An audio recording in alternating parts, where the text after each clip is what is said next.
Olá, meus amigos dessa bendita casa, a Comunhão Espírita de Brasília.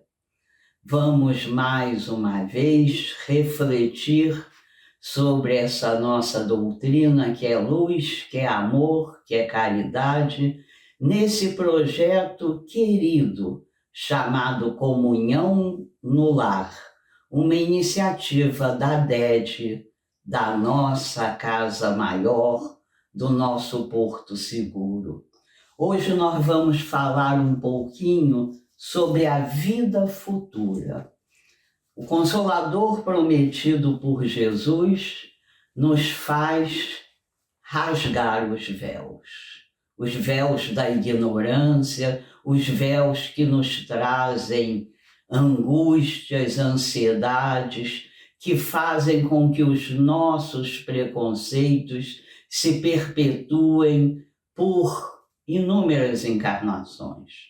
Para começar a falar sobre isso, eu vou usar o prefácio de um livro muito especial chamado Obreiros da Vida Eterna, psicografia de Chico Xavier, por André Luiz. Este é o 4º livro da série que começa com o livro Nosso Lar e que termina com o livro E a Vida Continua. Nós, às vezes, não nos damos conta de que todos os prefácios dessa série maravilhosa, essa série didática, terapêutica, todos os prefácios de cada livro são escritos por Emmanuel.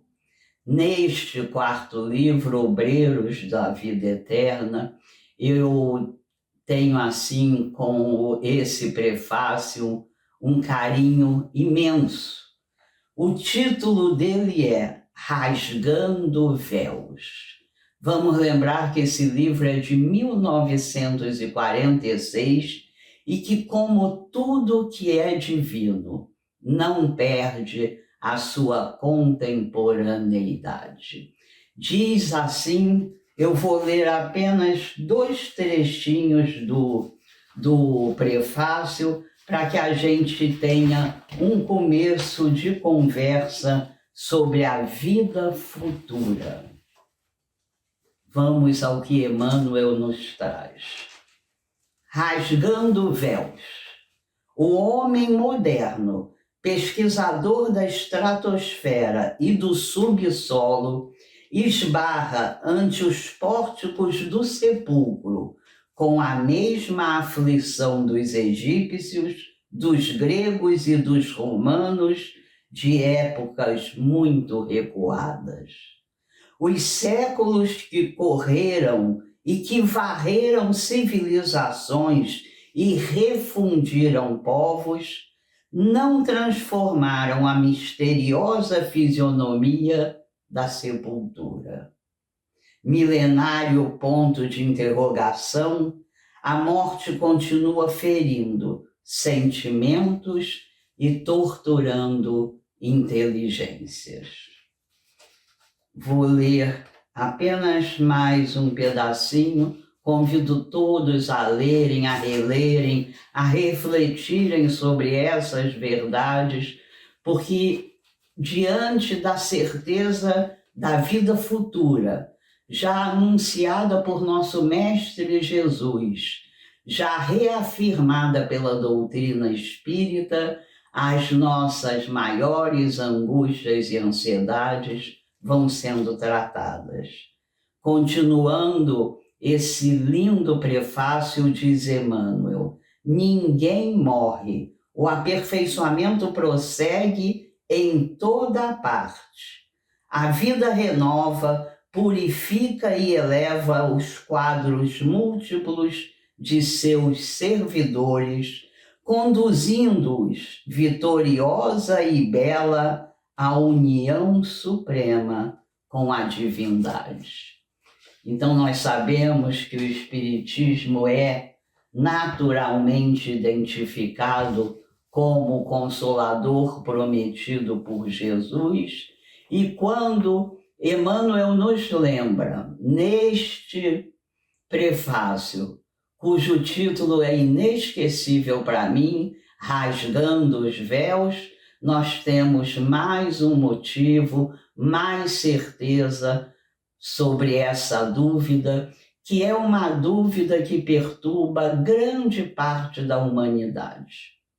Nós que já trabalhamos com atendimento fraterno em alguma casa espírita, sabemos a quantidade de pessoas que nos chegam sofrendo síndrome do pânico, sofrendo de angústias e ansiedades por conta de ainda não terem rasgado os véus da ignorância, lembrando-nos a cada momento que é o Evangelho que vai rasgar esses véus. Mas que véus são esses? O que esses véus nos ocultam? Vemos a necessidade, a importância de alargar os horizontes da vida agora e nos preparar para a vida futura. Quando nós temos essas certezas, todas elas dadas pelo Cristo, reafirmadas por Kardec, por Chico Xavier, fica mais fácil entender. Essa humanidade, quando se trata de pensar na morte, essa humanidade ainda atual, essa humanidade que ainda não despertou, que ainda não se livrou da cegueira, esbarra ainda com a angústia, com a dor, com a dúvida, com o sofrimento. Esbarra como esbarravam aqueles que viveram há 2.000, há 3.000 anos.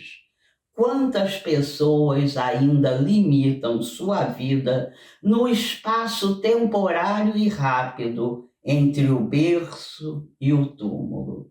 Milhões e milhões de pessoas, mesmo aquelas que pertencem, que aderem a alguma religião, ainda não são capazes de digerir esse conhecimento e continuam a sofrer.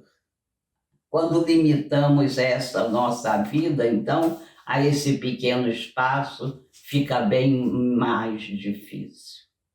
Há um livro da literatura universal, um livro infantil interessantíssimo, chamado Alice no País das Maravilhas, um livro cheio de símbolos, de analogias, e nele nós vamos ver em determinado momento a personagem principal, Alice, passeando tranquilamente quando encontra um gato. E o gato lhe pergunta, curioso, para onde você vai, Alice? Ela responde inocentemente, não sei para onde vou. O gato, então, lhe vem com uma resposta que dá o que pensar. Se você não sabe para onde vai, qualquer caminho serve. Se não sabe para onde vai, o vento te empurra para qualquer lugar e tanto faz. Conosco também. Quando não sabemos para onde vamos, tanto faz. Qualquer caminho pode ser tomado. Por isso é tão importante refletir sobre o caminho que seguiremos, especialmente após o rasgar dos véus.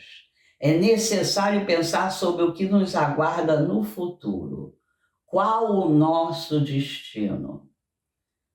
Com a certeza de que, uma vez criados por Deus, jamais deixaremos de existir, com a certeza que todos teremos uma vida futura, é necessário pensar sobre o que nos aguarda, sobre qual será o nosso destino. A vida futura, a partir da doutrina espírita, não é mais uma crença, é agora uma certeza. Quando nós temos essa certeza, nós temos também uma maior condição de guiar esse nosso destino. No Livro dos Espíritos, na questão de número 132, Kardec pergunta qual o objetivo da encarnação e recebe como resposta que Deus lhes impõe a encarnação com o fim de fazê-los chegar à perfeição. E é fundamental lembrar nesse momento que estamos vivendo esta encarnação em um momento em que a transição planetária atinge o seu ápice. Chegou o momento da aferição dos sentimentos mais profundos. Não há mais lugar para disfarces. Nos são mais uma vez apresentadas a porta estreita e a porta larga. A porta larga é a porta da materialidade, do orgulho, da vaidade, do preconceito, da indiferença pelo sofrimento alheio. A porta estreita é a porta da procura da espiritualidade, da procura de se aumentar a nossa capacidade de perdoar, de acolher. A porta estreita é a porta que vai nos abrir a possibilidade de fazermos o que tantas vezes viemos aqui fazer e ainda não fizemos, a nossa reforma íntima. Mas para atravessar a porta estreita, é primeiro preciso fazer um regime, não de calorias, mas um regime ético-moral no qual nós precisamos nos desapegar de vícios físicos e morais, de opiniões encarceradas no nosso íntimo há tantas encarnações. Vou abrir um parêntese e contar para vocês que nesse meu esforço, que é o esforço de todos nós, de caminharmos um pouco mais, tenho tido a necessidade de me ensimesmar. E a semana passada passei 2 dias em casa, me dedicando a ler mensagens, me dedicando a educar um pouco mais o meu pensamento, a trazer disciplinas diárias para mim. E em determinada noite tive um sonho em que sou apresentada à porta larga e à porta estreita. Escolho a porta larga e imediatamente ao passar por ela, a paisagem muda, escurece imensamente, eu sinto que estou no umbral, me são apresentadas algumas paisagens difíceis, pesadas, mas não tão tenebrosas, mas especialmente o que eu quero dividir com vocês é que ao final desse meu sonho, entre aspas, o mentor espiritual me diz: com que sentimentos você quer chegar mais uma vez até o umbral? E aí nós estamos com o cerne da questão. Não adianta trabalhar 50 anos nas nossas casas espíritas. Não adianta ler, decorar, falar sobre o Evangelho. Não adianta nenhum serviço exterior, apesar deles serem ferramentas fundamentais para o início da nossa evolução. Mas o que é necessário realmente é adocicar o nosso caráter, é amainar as nossas paixões, é trabalhar os nossos sentimentos, lembrando que são eles a única bagagem que levaremos para a nossa próxima volta ao umbral. Quando nós desconhecemos a vida futura, desconhecemos tudo o que transcende a chamada morte. Nós costumamos, então, nos apegar a tudo que é transitório, a tudo que ficará aqui no exato momento de voltarmos ao mundo espiritual. É necessário, então, começar um novo tipo de reflexão a partir da certeza da vida futura, para que não nos desiludamos na próxima volta ao mundo espiritual, porque quando estamos apegados ao que é transitório, na verdade estamos construindo uma paz ilusória num terreno de areia movediça. Nós vamos aprendendo a fazer a diferença necessária. Não é o ter, é o ser. Não é a propriedade material que importa, é a propriedade espiritual, a única que levaremos conosco. E o que estamos fazendo? Que escolhas andamos fazendo, muitas vezes de forma inconsciente? Nós vivemos tantas dinâmicas, tantas relações, tantos problemas, que às vezes nos esquecemos, nos distraímos do principal. Será que já temos consciência do que, a depender do que fizermos hoje, do que fizermos nos próximos anos, estamos desenhando nossa próxima volta ao mundo espiritual? Será que já temos consciência também que, diante desses fatos todos, estamos desenhando a nossa próxima encarnação? Leituras rápidas do Evangelho nos dão muitas vezes a impressão de tudo entender, mas não é assim que acontece. É preciso alargar os nossos horizontes, caminhar cada vez melhor para o que a vida futura nos trará. Apenas os que têm a sua fé concentrada, como aqueles primeiros cristãos que tinham força de descer aos circos para serem devorados por feras, cantando e rezando. E se antes aqueles que seriam massacrados tinham ainda que, naqueles momentos finais, naqueles momentos de grande terror, parar à frente de César e dizer: Ave César, aqueles que vão morrer te saúdam e te glorificam. Os cristãos, aqueles que souberam usar o conceito da bondade divina, a certeza da existência da vida futura, que conseguiram tirar de si a brutalidade, muitas vezes alimentada em inúmeras encarnações, aqueles seres maravilhosos, naquele momento extremo, paravam à frente de César e tinham toda a serenidade para dizer: Ave Cristo, os que vão viver para sempre te saúdam, porque sabiam, tinham certeza que o corpo tombaria e o Cristo os receberia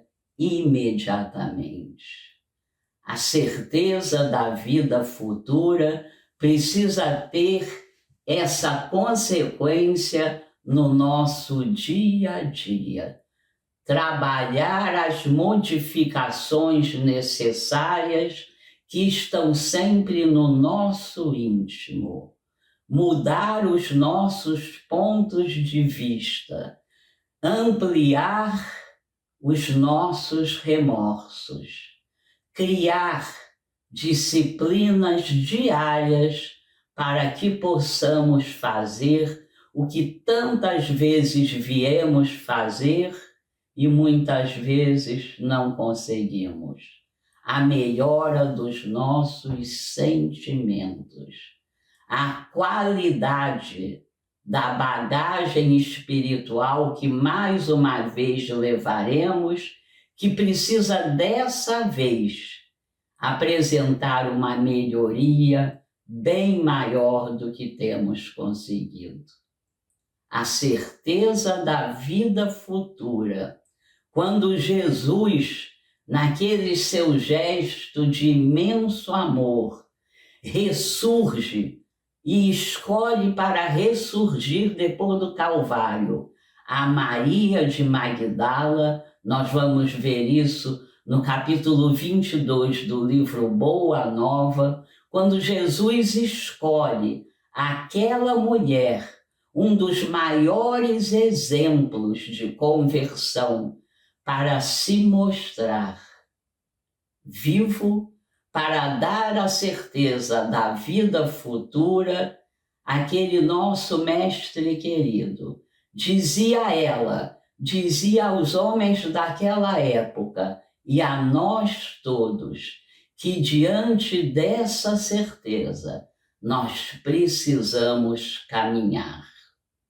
Um célebre historiador francês nos fez a pergunta: será que algum outro filósofo, será que algum outro conhecedor das verdades intelectuais foi capaz de nos trazer uma notícia tão alentadora quanto Maria de Magdala? Com certeza não. Miremos esses exemplos, miremos a bondade divina a nos dar a certeza diária de que a vida continua, que a vida futura, que a certeza da vida futura nos ajude a caminhar, a trilhar a cada dia itinerários que vão se iluminando, tirando de nós os preconceitos, a brutalidade, a infelicidade de não conseguirmos ainda amar a tudo e a todos. Que a vida futura seja agora uma lembrança diária para que possamos fazer o trabalho necessário. Que Jesus ilumine a nós todos, aos encarnados e desencarnados que se ligam a nós por amor e ainda mais aqueles que se ligam a nós ainda por sentimentos menores. Agradecidos à misericórdia divina, agradecidos à espiritualidade e a Kardec, nos despedimos dizendo: sê conosco, Jesus, graças a Deus.